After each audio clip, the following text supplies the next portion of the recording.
வணக்கம். நான் பரம்பரை திமுககாரங்க, பரம்பரை அதிமுககாரன் அப்படின்னு சொல்கிறவங்களா இருந்தால் இந்த காணொலியை கடைசி வரைக்கும் பாருங்கள். அப்போ தான் நம்ம சமூக ஒழுக்கம் எப்படி இருக்குது, தனிமனித ஒழுக்கம் எப்படி இருக்குது அப்படின்னு நமக்கு தெரிஞ்சுக்க முடியும். அன்றைக்கி ஊருக்கு ஒதுக்குப்புறத்தில் ஒரு சாராய கடை இருந்ததுங்க. இன்றைக்கி வீதிக்கு ஒரு சாராய கடை அரசு ஓப்பன் பண்ணி வச்சுருக்குது. அன்னைக்கு ஊரில் குடித்தா ரொம்ப கேவலமாக பார்த்தாங்க. அவனுக்கு எந்த விதமான மரியாதையும் அந்த சமூகத்தில் கிடையாது. ஏன்னா குடிச்சிட்ட எந்த விதமான தப்பு பண்ணுறதுக்கும் பயப்பட மாட்டான் அப்படிங்கிற ஒரு கட்டமைப்பு இருந்தது. அதனால் ஊரே சேர்ந்து நீ பண்ணுறது தப்பு அப்படின்னு சொல்லிட்டு அவனை துளி கூட மதிக்காதுங்க. அதனால் ஊரில் குடிக்கிறதுக்கு எல்லோரும் பயந்துட்டு இருந்தாங்க.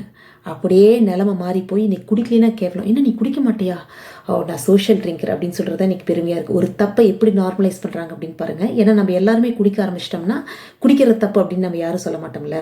அதனால் அந்த சாராய கடையெல்லாம் அப்படியே ஓடிட்டே இருக்கும்ல, அதுக்காகத்தான், வேறு எதுக்காகவும் இல்லை. தமிழ்நாட்டில் மட்டும் கிட்டத்தட்ட 6 லட்சம் பெண்கள் விதவை பெண்களாக இருக்காங்க. இதுக்கு அடிப்படை காரணம் வெறும் மது மட்டும்தான். இன்னைக்கு தண்ணி மட்டும் இல்லைங்க, எத்தனை விதமான போதைப் பொருட்கள் தமிழ்நாட்டில் இருக்கு. இதெல்லாம் அரசுக்கு தெரியாமல் தமிழ்நாட்டுக்குள்ளே வந்துருச்சு அப்படின்னு நீங்கள் நம்புறீங்களா? இந்த மாதிரி போதைப் பொருளை எல்லாம் போட்டு எத்தனை விதமான பாலியல் குற்றங்கள் இன்னைக்கு நடந்துட்டு இருக்கு. மனிதர்களை சராமரியாக வெட்டுறாங்க. இப்போ நாங்குநேரியில் நீங்கள் அந்த செய்தியை கேட்டிருப்பீங்க. ரோட்டில் போயிட்டு இருந்தவங்கள சராமரியாக போய் வெட்டி போடுறாங்க. இதெல்லாம் ஒரு சாதாரணமான மனநிலைமையில் இருந்தால் நம்ம அதை பண்ண முடியுமா? இந்த சமூகத்தை நம்ம குற்ற சமூகமாக மாற்றி கொண்டிருக்கிறோம். இந்த சாராய ஆலை நீங்களுமா நடத்திட்டு இருக்கோம்.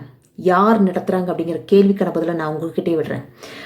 நீங்களும் குடிக்காமல் இருக்கலாங்க, நம்ம குடும்பத்தில் இருக்கவங்க குடிக்காமல் இருக்கலாம். ஆனால் இந்த சமூகம் இப்படி ஒரு குற்ற சமூகமாக மாறிட்டு இருந்ததுன்னா நம்ம குழந்தை எப்படி வளரும், எப்படி பாதுகாப்பாக இருக்கும்? கொஞ்சம் சிந்திச்சு பாருங்கள். இந்த சமூகத்தை நல்ல சமூகமாக கட்டமைக்க வேண்டியது நம்மளுடைய ஒவ்வொருத்தருடைய கடமை.